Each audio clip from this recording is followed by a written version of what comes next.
สวัสดีขอต้อนรับสู่ผล Channel วันนี้เราอยู่กับ Apple Watch Nike Plus Series 4ขอขอบใจห้างมีช็อปห้างจำหน่ายผลิตภัณฑ์และอุปกรณ์เสริม Apple อันดับหนึ่งสวัสดีขอต้อนรับสู่ผล Channel วันนี้เราอยู่กับ Apple Watch Nike Plus Series 4ซึ่งหากก็ได้เครื่องนี้มาสดๆร้อนๆเลยแล้วสิมาอันบ็อกให้ทุกคนได้เบิ่งว่าทางไหนApple Watch ตัวนี้มีอย่างนี้สำหรับผู้ที่กำลังคิดว่าอยากได้หรือกำลังตัดสินใจสิได้เป็นตัวเลือกซอยว่าทางไหนสิเป็นจังไหนเนาะเดี๋ยวสิมาเบิ่งกล่องทางนอกก่อนว่าเป็นจังไหนเนาะอันนี้ก็จะเป็นโลโก้ Apple Watch บนนี้มันสิเป็นหูเนาะเขียน Apple Watch Nike Plus ของหลังวิธีแก้ก็ง่ายเลยดึงแถบนี่เลยดึงแถบ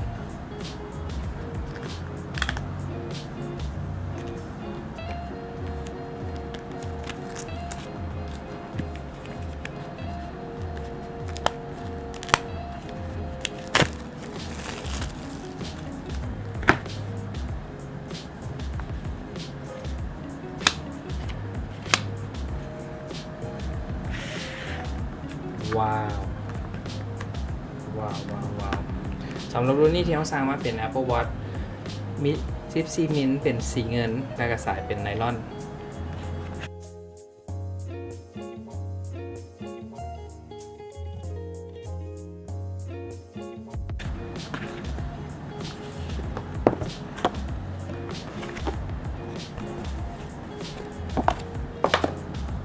อันนี้เป็นสายของมัน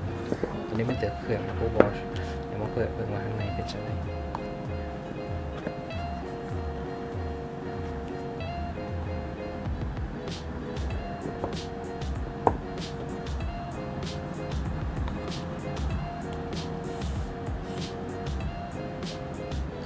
อันนี้ก็เขียนว่าแบบนี้เนาะ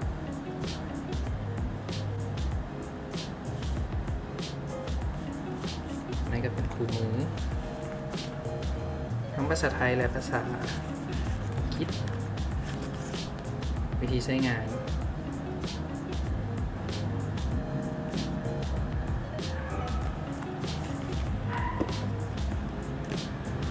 มีหัวสากมาให้สายซากรับเพลงความอยู่นี่อยู่ในเคสมันอยู่ในเคสฉันบอกเลยว่างามหลาย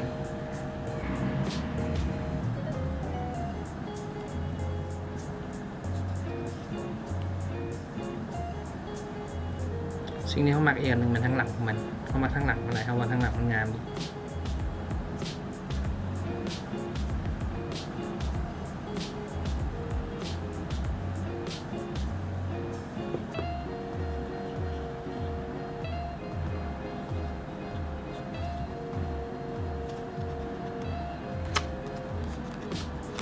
สายรู้สึกว่าสายที่เป็นสายไนกี้เนาะสิ่งที่แตกต่างจากรุ่นอื่นของไนกี้ก็คือมันจะมีหน้าปัดไนกี้เนาะก็คือคล้ายกับรุ่น Limited อื่นๆของ Apple Watch บ่ว่าจะเป็น Air Max แต่จะมีหน้าปัดเป็นของ Air Max เฉพาะเลยสำหรับตัวที่เป็นสายในรุ่นลูกของไนกี้เนาะซึ่งสิ่งที่มันแตกต่างจากรุ่นอื่นก็คือมันสิสะท้อนแสงนั่นเอง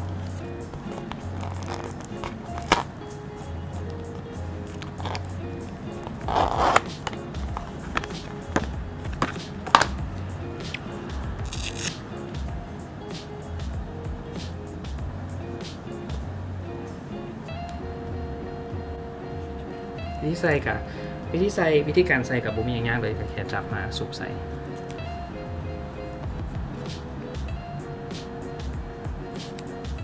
จบแล้ว